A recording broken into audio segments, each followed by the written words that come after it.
नमस्कार मित्रों, बड़ी गणगौर की पूजा विधि आज हम आपसे शेयर कर रहे हैं।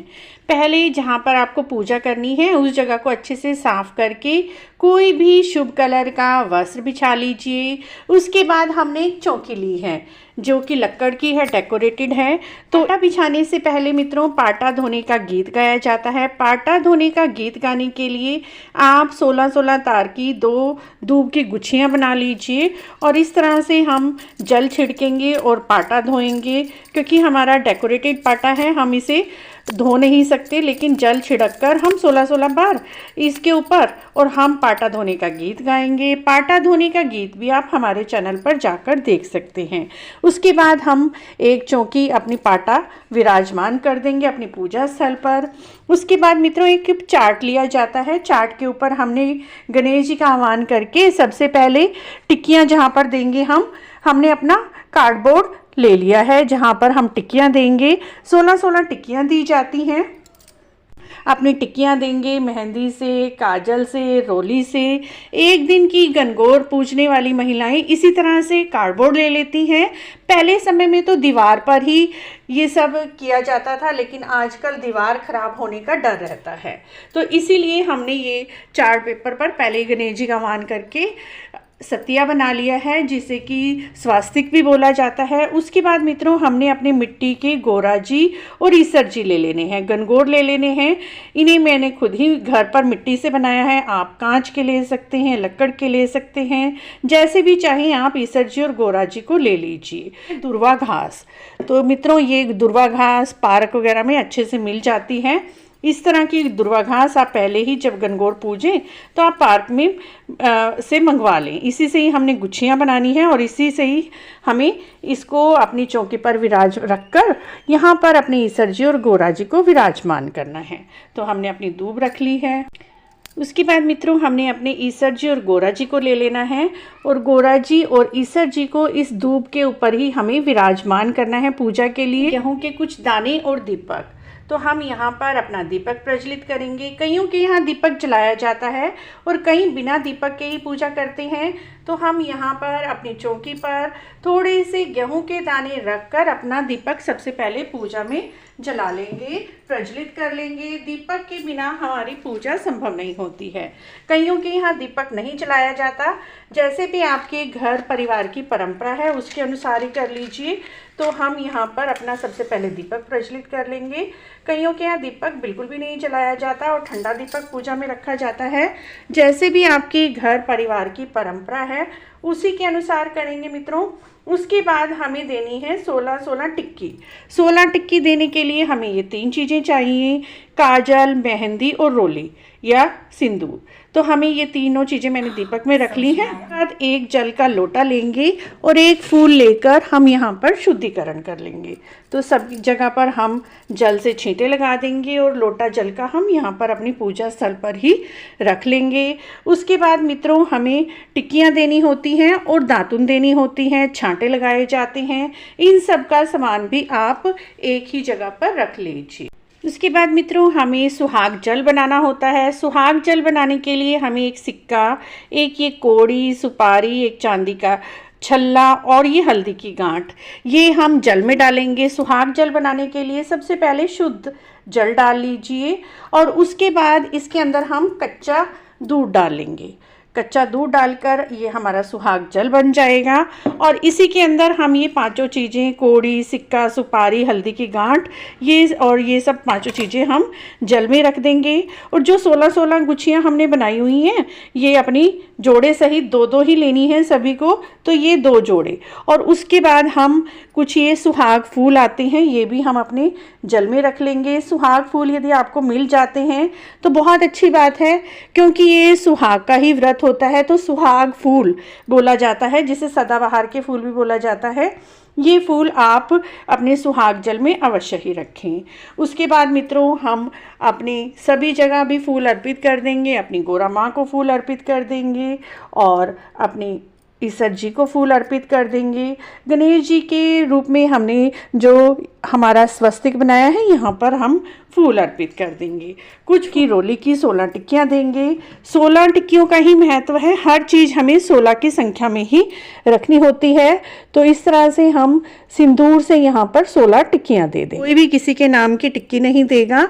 तो इस तरह से जितनी भी गणगौर पूजने वाली महिलाएं हैं वो सभी अपने नाम से 16-16 टिक्कियाँ यहाँ पर देंगी। उसके बाद हम ये सिंदूर सबसे पहले गणेश जी महाराज को लगाएंगे जी का आह्वान करते हुए। यहाँ पर गणेश जी महाराज को तिलक करेंगे।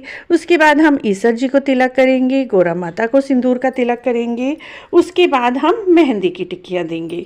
तो इसी तरह से मेहंदी आप घोल लीजिए या फिर आप जो रेडीमेड वो कीप आती हैं उसकी भी आप टिक्कियाँ दे सकते हैं। यहाँ पर मैंने सूखी मेहंदी लेकर घोल ली है। सूखी मेहंदी लेना बहुत ही शुभ रहता है। इस तरह से मित्रों हम पूजा कर रहे हैं तो आप इसी तरह से पूजा कर सकते हैं।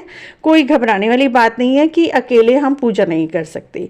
माँ गौरी जी का मन में ध्यान करते हुए आप इसी तरह से 16 टिक्कियाँ दे दीजिए। उसके बाद थोड़ी सी मेहंदी आप गौरा माता को लगाएं, ईश्वर जी को लगाएं और अपने हाथ में भी चाहे आपने मेहंदी लगाई हुई है आपने मेहंदी अवश्य ही लगानी है।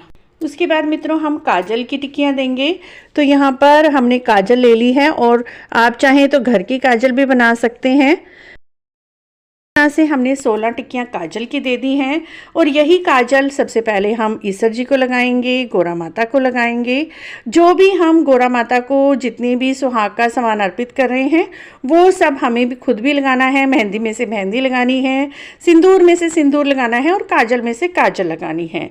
इस तरह से हमने काजल भी माता को अर्पित कर दी है। उसके बाद जो भी आपने सुहाग पिटारी बनाई है माता रानी के लिए, तो देखिए हमने सुहाग पिटारी बनाई है। 16 चीज़ें, बिंदी, मेहंदी, सिंदूर, क्लचर, चूड़ियाँ, चुन्नी, काजल, इस तरह से 16 सुहाग पिटारी बांस की टोकरी में रख लीजिए। बांस की टोकरी का भी अत्यधिक महत्व है और ये सब सामान हम अपनी गौरा माता को अर्पित कर देंगे। सुहाग पिटारी, ये सुहाग पिटारी अर्पित करना बहुत ही शुभ रहता है फ्रेंड्स।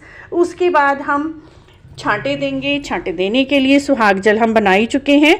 तो जो ये हमने 16-16 तार की इस तरह से हम छांटे देंगे। उसके बाद फ्रेंड्स हमने ये 2 दातुन लेनी है। दातुन देने का भी गीत आता है। सबसे पहले हम ईश्वर जी को दातुन देंगे और उसके बाद हम अपनी गौरा माता को दातुन देंगे। दातुन देना भी बहुत ही शुभ होता है। उसके बाद मित्रों हमने गौरा माता को चुन्नी और वस्त्र पहले ही अर्पित कर दिए हैं। यदि आप चाहें तो अर्पित कर सकते हैं, लेकिन मैंने पहले ही गौरा माता को चुन्नी चढ़ा दी है और लहंगा भी पहना दिया। सुंदर श्रृंगार मैंने खुद ही किया है। उसके बाद हम 16-16 छांटे देंगे। इस तरह से क्रॉस करके छांटे दिए जाते हैं। कईयों के यहाँ ऐसे सीधे भी दिए जाते हैं, जैसे भी आपके घर परिवार की परंपरा है। छांटे देने का भी गीत होता है और पानी पिलाने का भी गीत होता है। सारी वीडियो आप हमारे चैनल पर जाकर देख सकते हैं। इस तरह से हमें सुहाग जल से इस छांटे देने हैं। उसके बाद इन्हीं से ही हमें अपनी सुहाग के सामान पर छांटे देने हैं। जैसे हमने जो चूड़ियाँ पहनी हुई हैं अपनी चूड़ियों पर छांटे देंगे, अपनी मेहंदी पर छांटे देंगे, अपनी अंगूठी पर छांटे देंगे, अपनी काजल पर, बिंदी पर। इस तरह से हमें 16-16 छांटे हर जगह पर देने हैं। ये सुहाग जल अपने ऊपर छिड़कना, छांटे देना बहुत ही शुभ रहता है फ्रेंड्स। इस तरह से हम यहाँ पर छांटे दे देंगे। उसके बाद इस सुहाग जल को साइड में रख देंगे। बाद में कथा के बाद इस सुहाग जल को आप सिरा सकते हैं। सिराने का मतलब गोल गोल घूमते हुए, गोल गोल घूमती कहते हुए गोल घूमकर इस सारे जल को हम प्रवाहित कर देंगे। और जो ये हमने ये सारा सामान डाला हुआ है पांचों, ये सब सामान हम निकाल कर रख लेंगे। और इस सामान को आप शाम के समय, विसर्जन के समय और शाम को पानी पिलाते समय जब दोबारा से पूजा करेंगे उस समय प्रयोग में ला सकते हैं। अगले साल भी इसी सामान को आप प्रयोग में ला सकते हैं। और ये सारा सामान हम यहीं पर रख देंगे जो हमने सुहाग जल में पांचों चीज़ें डाली हुई थी, और ये जल को हम बाद में सिरा देंगे।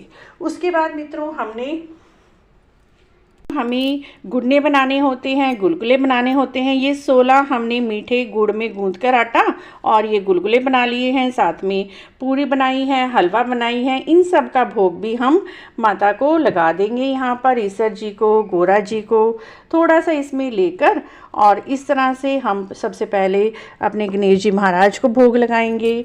उसके बाद हम अपने ईसर जी को भोग लगाएंगे, गोरा माता को भोग लगाएंगे। तो यहाँ पर हम अपने ईसर जी को, गोरा जी को भोग लगा देंगे और इस भोग को हम प्रसाद के रूप में बाद में ग्रहण कर लेंगे। इस तरह से मित्रों एक दिन की गणगौर पूजी जाती है और यहीं पर बैठकर हम कथा सुनेंगे। कथा सुनने के लिए हम 16 दाने गेहूं के ले लेंगे और यहीं पर बैठकर हमने कथा सुननी है। 16 दाने आप गेहूं के ले लीजिए अपने सीधे हाथ में लेकर। इस तरह से यहीं पर बैठकर हमने ईसर जी की, गोरा जी की बहुत सारी कहानियां हैं। सारी कहानियां गणगौर की हमारे चैनल पर अपलोड है। कोई भी 2 कहानी सुन लीजिए, 4 सुन लीजिए। साथ में गणेश जी की कहानी आप अवश्य ही सुने। उस कहानी सुनने के बाद जो हमने ये गेहूं के दाने लिए हुए थे, इसको जल के लोटे में हम डाल लेंगे और जल के लोटे का जल हम सूर्य भगवान को अर्घ दे देंगे। इस तरह से मित्रों ये पूरी पूजा की जाती है। उसके बाद आप आरती कर लीजिए प्रेम पूर्वक, जो भी आपको आरती आती है, गोरा जी की, भगवान शिव भोले की, ईसर जी की आरती करके यहीं पर दीपक को प्रज्वलित कर रहने दीजिए जब तक दीपक जलता रहे। और इस जल को आपको कहीं पे भी खुले में जाकर गोल गोल घूमते हुए इस जल को सिरा देना है। इस तरह से मित्रों ईसर जी की, गोरा जी की एक दिन की पूजा आप गणगौर पर कर सकते हैं। आशा है आपको यह पूजा विधि अच्छी लगी होगी। यदि अच्छी लगी है तो आप हमारे चैनल को इसी तरह की सभी गणगौर से संबंधित वीडियो के लिए अवश्य ही सब्सक्राइब करें, लाइक करें, वीडियो को शेयर भी करें। कमेंट बॉक्स में जय ईसर गणगौर महाराज अवश्य लिखिए।